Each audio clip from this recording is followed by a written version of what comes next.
In this video, I'm going to break down everything you need to know about concrete surface preparation before overlay, so your project sticks like a charm and lasts way longer. Alright, first off you gotta clean the surface real good, no dirt, grease, or loose stuff hanging around.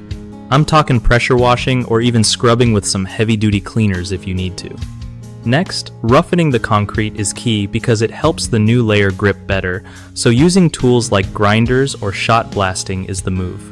Don't forget about bonding agents. These bad boys act like glue between the old and new layers, making sure they don't peel apart later. Make sure you pick the right bonding agent for your overlay type, whether it's epoxy or latex-based. Timing matters too. Apply the bonding agent while the surface is still damp, not soaking wet or dry. If you spot cracks or holes, patch them up with a good concrete repair mix before you start overlaying. Also, keep an eye on the temperature and humidity because they can mess with how well the overlay cures and sticks. Lastly, always check the manufacturer's instructions for your specific overlay product, because each one might have special prep tips. One of the biggest slip-ups people make is skipping the cleaning step. Any leftover grime or oils can make your overlay bubble up or peel off quick. Another common mistake is not roughening the surface enough.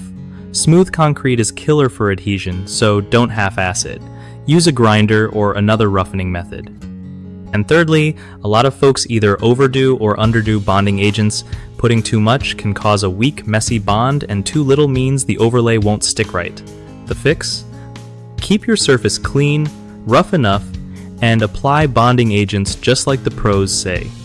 BigHomeProjects.com helps connect homeowners with trusted local contractors who know their stuff when it comes to concrete overlays and other big jobs. Plus, if you're a contractor, it's a solid way to find work and build your client list without all the hassle.